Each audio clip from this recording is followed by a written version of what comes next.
खंगाला जा रहा है, लेकिन नतीजा क्या निकलेगा, नतीजा पॉजिटिव आएगा, प्लस आएगा, या फिर नतीजा बेनतीजा ही रहेगा, ये देखने वाली बात होगी जी। और सीसीटीवी कैमरा उठा के साथ में भी लेके गए हैं, बड़ी सवाल है। ये बड़ा सवाल है कि सीसीटीवी कैमरा जो चोर जो थे वो अपने साथ ले गए हैं या फिर वो वही छोड़ गए हैं, क्योंकि जब वो साथ ले जाएंगे तो फिर जो सबूत है वो बचेगा नहीं।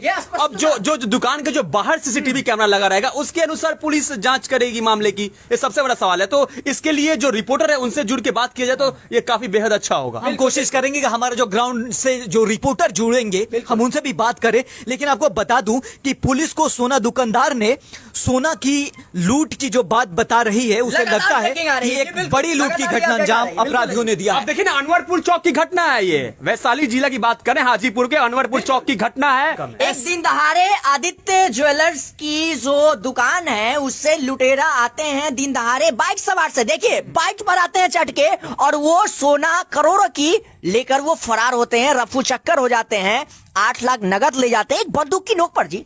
आप समझ सकते हैं कि अपराध बिहार में कितना कंट्रोल है। देखिए, अपराध अगर बिहार को कंट्रोल करना है तो प्रशासन और सरकार को जगना पड़ेगा ताकि बिहार से अपराध की मामला घट सके।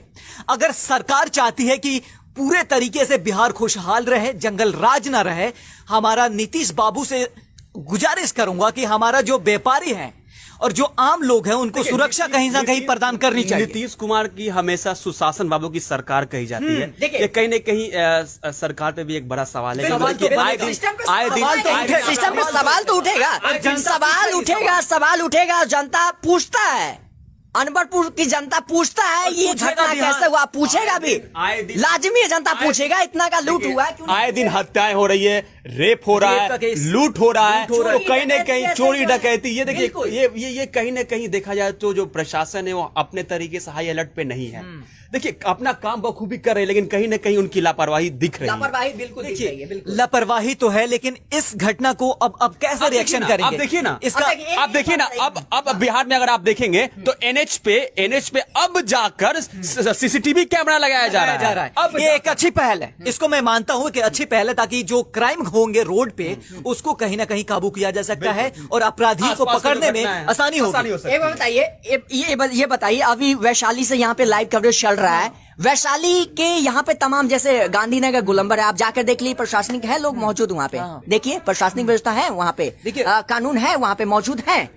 पूरे प्रशासनिक व्यवस्था की अगर बात करें तो बहुत ही इसके अंतर्गत कोई घटना होता है, कोई लुटेरा चोर डकैत ऐसे आता है अपराध करने और फिर अंजाम देता है घटना को, कौन होगा जिम्मेवार? फिर तो वही होगा ना, लूट के बाद चला गया, उसके बाद मामले की जांच पड़ताल होगा, एसपी पहुंचेंगे, डीएम सब पहुंचेंगे, एसपी पहुंचेंगे, एसपी आएंगे, पहुंचेंगे, थाना मतलब पटवारी पहुंचेंगे, सब आएंगे और फिर मामले की छानबीन होगी और नतीजा फिर देखिए घटना के अंजाम देने के बाद पहुंचिए, कोई दिक्कत की बात नहीं, लेकिन दिक्कत की बात बस ये है कि अपराध घट हो जाता है। सुधरेगा कैसे? ये सुधरेगा कैसे? आखिर हमारा बिहार सुधरेगा कैसे? और हमारे बिहारियों का और हमारे बिहार वासियों का सुरक्षा कितना अहम होगा, इस पे सवाल पूछेंगे हम और पूरा बिहार पूछेगा और पूरा देश पूछेगा। ये सुधरेगा कैसे? सवाल तो यही है ना कि घटना जब हो जाता है उसके बाद छानबीन किया जा रहा है, लेकिन हम घटना से पहले ही ऐसा अगर सतर्क रहे, सावधान रहे तो ये घटना होगा ही नहीं, फिर वो छानबीन की आवश्यकता क्यों होगी?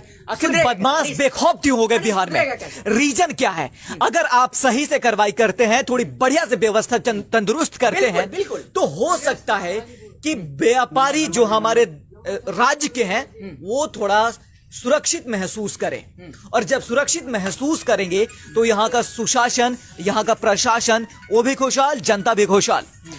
तो बने रहिए हमारे साथ, क्योंकि हमारे साथ अभी ग्राउंड जीरो से रिपोर्टर बनेंगे, उनको हम फोन पे लेंगे और बात करेंगे कि वहां का ग्राउंड रिपोर्ट क्या है, क्या कुछ खबर है, हर चीज का पल पल की खबर मैं आपको दूंगा। बने रहिए हमारे साथ और देखते रहिए आपकी आवाज हिंदी न्यूज चैनल। बिल्कुल, देखिए अभी हमारे साथ जुड़ेंगे, बस कुछ ही देर में जुड़ने वाले हैं हमारे रिपोर्टर दिवेश जी को लाइन पे ले लिया है, जो मौके वारदात मौजूद है वहाँ पे। अभी आप लाइव खबरें देख रहे हैं हमारे साथ और कुछ ही पल में बनने आप देख रहे हैं। दिवेश जी, जी एक मिनट जी, दिवेश जी आपका बहुत बहुत स्वागत है, आपकी आवाज भी आप लाइव जुड़ चुके हैं इस वक्त फोन लाइन पे। दिवेश जी आपको आवाज आ रही है? हाँ आ रही है। हाँ जी दिवेश जी, दिवेश जी कुछ अपडेट है? क्या अपडेट है इसमें? मामले ये बताए जा रहे हैं कि सीसीटीवी जो कैमरा है चोर अपने साथ ले गए हैं या फिर दुकानदार के पास वो छोड़ दिए? सीसीटीवी कैमरा चोर अपने साथ ले गए हैं। अच्छा, और क्या अपडेट आ रहा है इस मामले में? आसपास के जो लोग हैं क्या हरकत क्या हो रही है? आसपास के लोग, पुलिस प्रशासन जो वहाँ मौके पे पहुंच गई है? पुलिस प्रशासन सीसीटीवी फुटेज खंगालने में लगी पड़ी है। दिव्य जी, अच्छा, ये घटना लगभग करीबन मतलब बगल के लोग बता रहे हैं कि 4 करोड़ की लूट हुई है। गन पॉइंट पे लूट हुई है। 4 करोड़। 4 करोड़ बड़ी खबर, ये बड़ी खबर इस वक्त लगभग 4 करोड़ की लूट हुई है गन पॉइंट पे शाम में 7 बजे। समझिए तो हाँ, क्या बोल रहे हैं? लगभग 4 करोड़ की लूट हुई है शाम को 7 बजे हाजीपुर के हाँ। नवाबपुर चौक की घटना। हाँ ठीक है, तो तकरीबन 4 बजे की घटना है ये। 7 बजे 7 बजे, देखिए ये 7 बजे की घटना है। 7 बजे घटना को अंजाम दिया। कितने लोग थे? तकरीबन शाम को 7 बजे की घटना है। अच्छा, बाइक सवार पे एक बाइक था या 2 बाइक सवार थे? कितने लोग मौजूद थे घटना में? अभी कुछ जानकारी मिल नहीं पा रही है। सीसीटीवी फुटेज खंगालने में पुलिस जुटी हुई है। हाँ नितिन पूछिए इनसे। जी दिवेश जी, हमारे लाइव चैनल पे आपका सीधा स्वागत है। आप सीधा ग्राउंड जीरो से हमें बताने की कोशिश कर रहे हैं कि वहां की क्या घटना है और प्रशासन की क्या कार्रवाई है। जांच आपने बताया कि लगभग 4 करोड़ रुपए की सोने की लूट की गई है और ये गन पॉइंट से की गई है। जी, गन पॉइंट से की गई है। तकरीबन 7 बजे शाम की घटना है। तो आप ये बताइए, अच्छा दिवेश जी ये बताइए कि वहां जो व्यापारी है उनका क्या माहौल है? खौफ का माहौल है क्या? जरा इसके बारे में अपडेट करिए हमारे दर्शकों को। भीड़ लगा हुआ है। पुलिस प्रशासन सीसीटीवी खंगालने में हाँ। दिवेश जी, आप जीरो ग्राउंड से इस वक्त की पल पल की रिपोर्ट दे रहे हैं। आपका बहुत बहुत स्वागत है आपकी आवाज में। लेकिन उससे पहले मैं पूछना चाहूंगा, आई होप कि ओवरऑल आप जानकारी इकट्ठा किए होंगे और नतीजा भी आप बताएंगे। वहां पर क्या माहौल है ये भी आप बताने की कोशिश कर रहे हैं। और जी आया हुआ है डीएसपी साहब का। जी अच्छा, एक बात बताइए कि वहां पे जो प्रशासनिक व्यवस्था है उनके तरफ से क्या कदम उठाया गया है इस मामले को लेकर? अभी तो ऐसा कुछ कर रहा हूँ। अभी वो लोग सीसीटीवी फुटेज खंगालने में लगे पड़े हैं। सीसीटीवी खंगाल रहे हैं फुटेज। चलिए, हमारे साथ जुड़ने के लिए दिवेश जी आपका बहुत बहुत शुक्रिया। और जो भी अपडेट हो फिलहाल हम देते रहेंगे। पल की खबर आप मेरे से बने रहिए। पल की खबर आपको मिलती ठीक है, शुक्रिया दिवेश जी।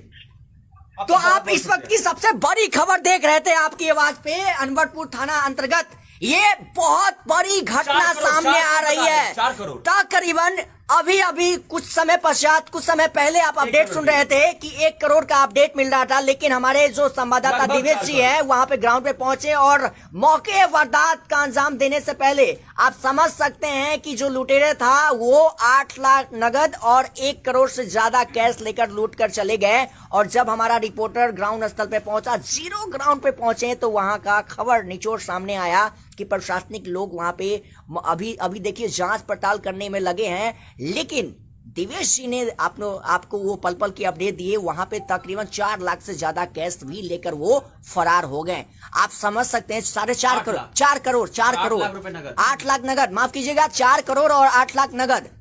समझ सकते हैं सोना भी और पैसा भी साथ में लेकर रफू चक्कर हो गए। जी बिल्कुल अनीस।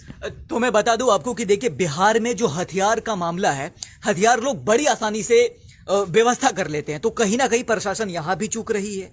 क्योंकि अगर देखिए, अगर हथियार अगर कोई भी व्यक्ति आसानी से अगर हायर कर लेता है, खरीद लेता है, व्यवस्था कर लेता है, तो ये चिंताजनक बातें हैं। क्योंकि इससे अपराध बढ़ेंगे, वो कहीं ना कहीं इसका गलत इस्तेमाल करेंगे, मर्डर होंगी और अपराध बढ़ेगा।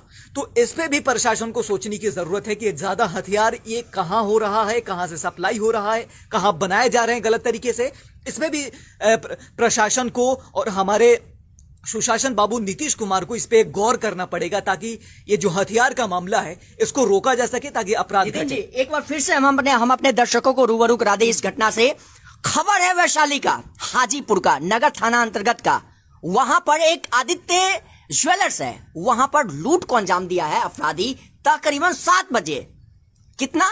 4 करोड़। समझ सकते हैं 4 करोड़ अपने आप में एक बहुत बड़ा राशि है, बहुत बड़ा रकम है। जी हाँ। और एक बंदूक के नोक पर एक लुटेरा आता है बाइक सवार से और फिर इस लूट को अंजाम देता है और फरार हो जाता है, रफू चक्कर हो जाता है। शाम 7 बजे की ये घटना है। जी हाँ, इस वक्त की ये बड़ी खबर आप देख रहे हैं।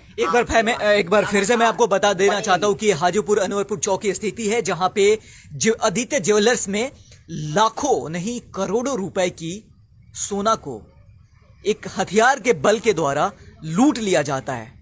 अब देखिए इस स्थिति कितना भयावह है, क्योंकि वहां के जो स्थानीय व्यापारी होंगे या पूरे बिहार के व्यापारी हैं, उनको कहीं ना कहीं असंतोष पैदा होगा और वो डरेंगे इस घटना से। देखिए कहा यह जा रहा है कि जो अपराधी थे वो सीसीटीवी जो कैमरा है लेकर भी वो भी लेकर रफू चक्कर हो गए, और हो सकता है कि जो अंडरस्टूड कैमरा हो उनसे जो प्रशासनिक जो लोग हैं वहां पे खंगाल रहे होंगे, जांच पड़ताल कर रहे होंगे कि मामला क्या है, कब आया, कैसे आया, क्यों आया, मतलब ओवरऑल जितने भी तमाम वो जानकारी इकट्ठा करने में लगे हैं। हो सकता है कि मतलब बहुत ऐसे कैमरा लगे रहते हैं ज्वेलर्स में, तो आप समझ सकते हैं कि मतलब बहुत ऐसे कैमरा लगे रहते हैं जिसमें से आप समझ सकते हैं कि चोर भी ले गया और जो बचा हुआ है उसी में से वो खंगाल। आखिरी पॉइंट्स के साथ मैं छोड़ना चाहूँ। देखिए इस बार अगर पंचायत चुनाव भी चल रहा है, और आपको बता दें कि पंचायत चुनाव में इस बार विधानसभा की तर्ज पर ऐसा इस बार हो रहा है कि